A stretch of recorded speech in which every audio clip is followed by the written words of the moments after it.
Horns Up, Talking Texas podcast. Fisher Tosopoulos, Snacks Kreider, and Quan Cosby are not with us today, but they will be back hopefully next time, presumably next time, as we are in the throes of summer. Football just right around the corner. Really, we'll pick that up post July 4th. Right now, though, Hoops News. Ron Holland. Well, we said it today. At least he's not going to Arkansas. And we had to school some of our Massachusetts friends on the Arkansas rivalry between Texas. Back to the Southwest days, the good old Southwest days. And Arkansas was the only non-Texas school that was a part of that conference, actually, which is interesting. And I told our buddies, I said, go play NCAA football 2005, and I guarantee you, while it's not named, the Arkansas-Texas game will have the little rivalry game logo next to it. But we're not in the same conference as them this year, but we will be next year. It's coming back. It's very true. And this rivalry very much will come back. I mean, I think we always have a target on our back, of course, being the Texas Longhorns, being the University of Texas at Austin. They're going to be, before we really go into the Ron Holland of it all, some eminent rivalries on the horizon once we get to the SEC. And I know we have to figure out how things get shaken out with divisions and just the split of the conference. But we've got Oklahoma. Obviously, they're going with us. Mizzou's already there. Mizzou was not our friend when we were playing against them in the Big 12. They will not be happy to see us. Arkansas, you mentioned.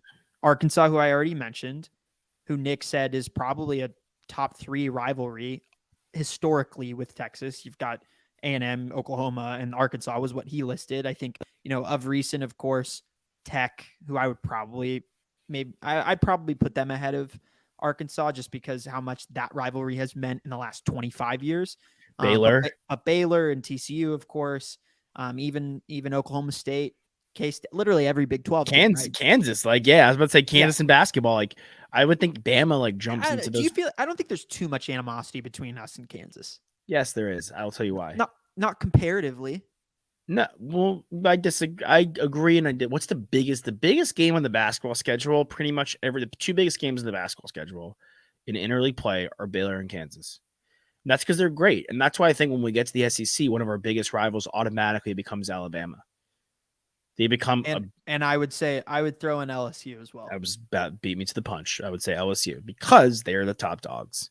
Georgia, well, there's we have Georgia boys, there is that mutual respect. They're not really. I think there's also that similarity just in Athens and Austin oftentimes get compared. I know Austin is way bigger of a city, but the vibe is said to be similar.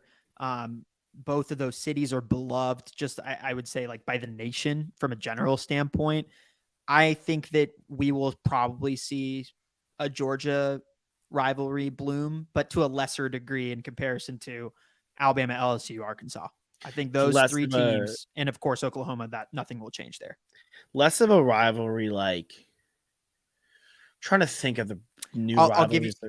I'll give you this example. I think that the Georgia-Texas game, when they play each other, there will be a lot of animosity, but I also believe that there will be many a times on social media at your local watering hole where Georgia fans and Texas fans come together and hate Alabama fans, LSU fans, Auburn fans even more. So I think they will be grouped together, but also rivals in that kind of capacity. Everyone who's not a Yankees fan kind of hates the Yankees. Yeah.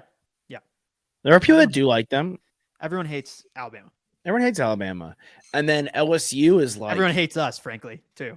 That's true. LSU, though, I would say the fan base is so much more there's just so much more ludicrous. It's rabid. It's aggressive. It's it's hilarious. It's in your face. It's funny. It's brash. They wear it every which way, sleeves, chest, on their forehead.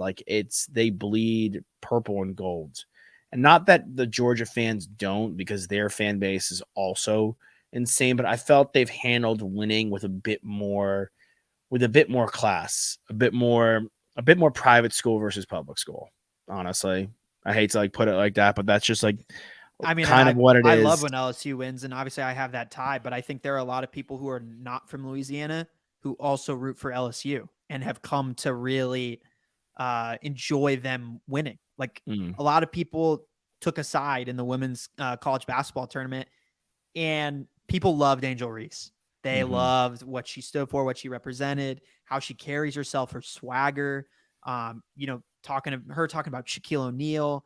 So I'm just excited to have all these teams and to really, what the rivalries were in the Big 12. I think they will become even greater than that once we get to the SEC. But of course, talking about Arkansas, rumors came out after Ron Holland had made the decision that once he decommitted from the University of Texas, it was just between Arkansas and the G League.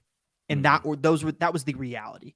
And so if that was the reality, and he's not on the show, so I can kind of say, I told you so. I told you so to our buddy, Nicky Snacks Kreider. There was no way that he was going to come back to our program. It just didn't make sense. That's not the way guys operate.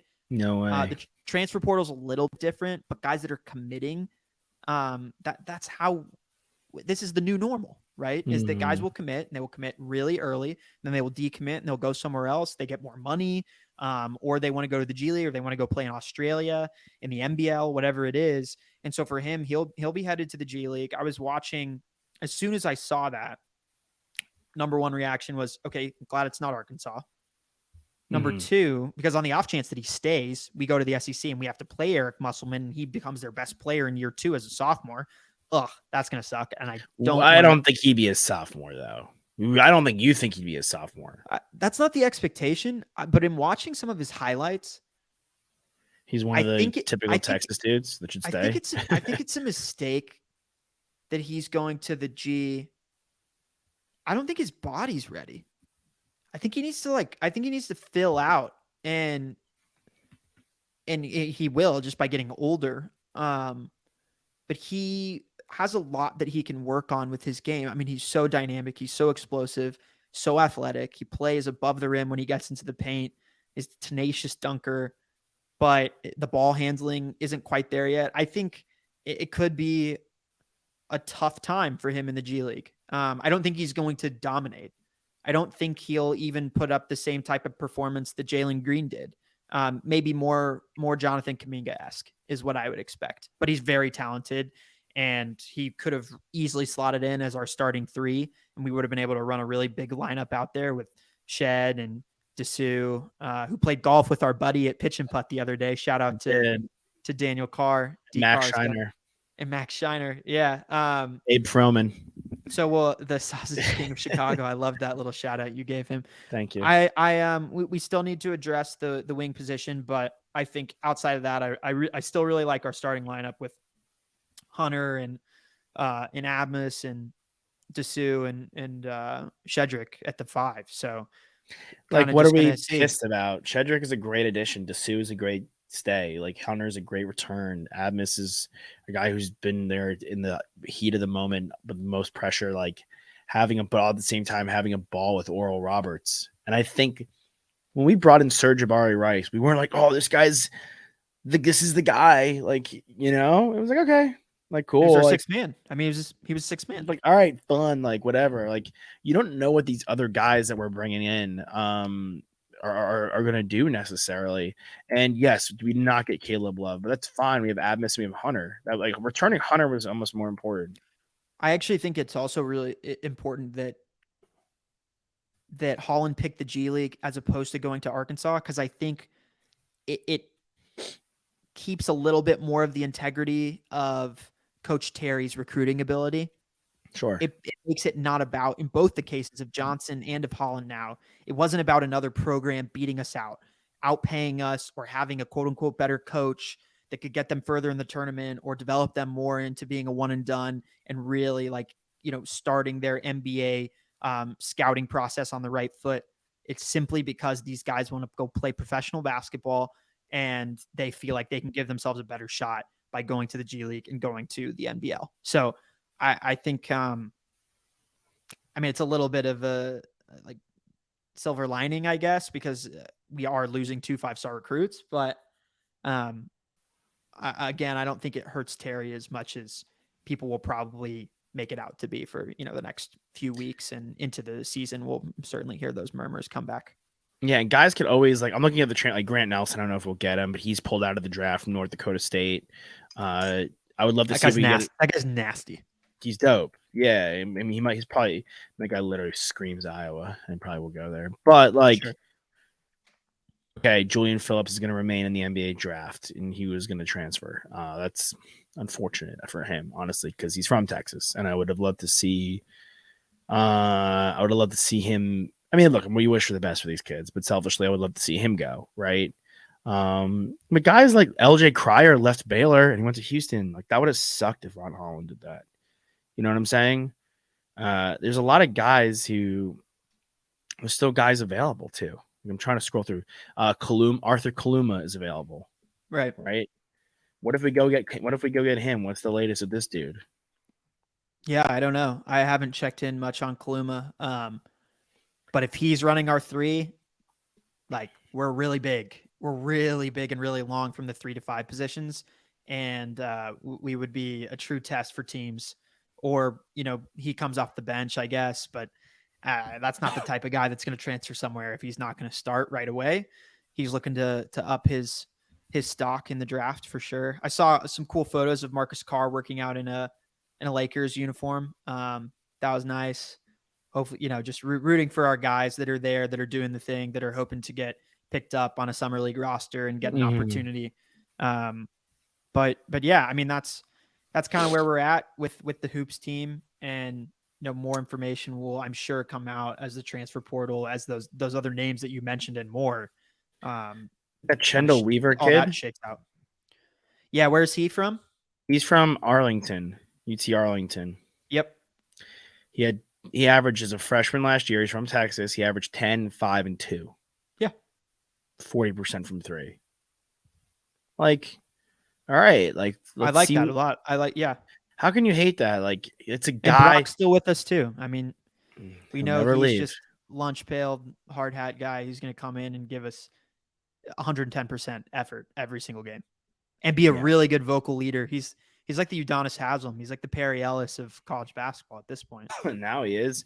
But he's like 25. Yeah, but he actually ended up playing good minutes. And we got that kid, Zarek Onyema from UTEP.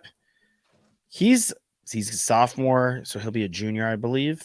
So he's 6'8", 230. Right? Like, he played 20 minutes a game last year, had 7 points and 4 boards. What if he's good? What if he's an animal in the paint off the bench? I believe it.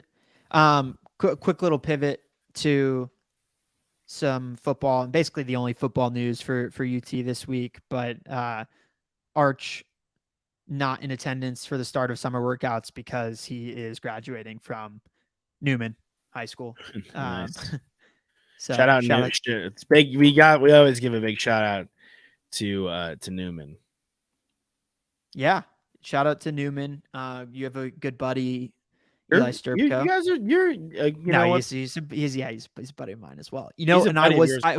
I was thinking about this. He is undoubtedly, and I haven't seen a ton of IM football tape, to be completely honest. It's not like I've watched any other IM QBs, intramurals. I'm talking about from any other teams outside of when I played at Texas, 6 years ago when we were in college.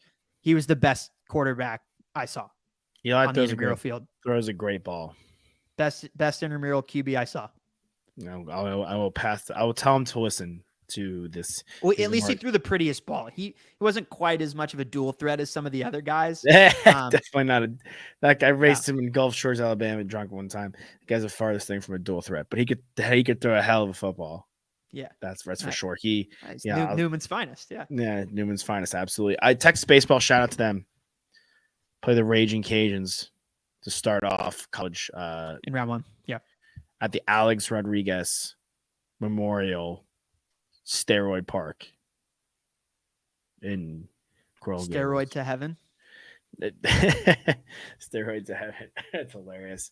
Yeah, steroid to heaven.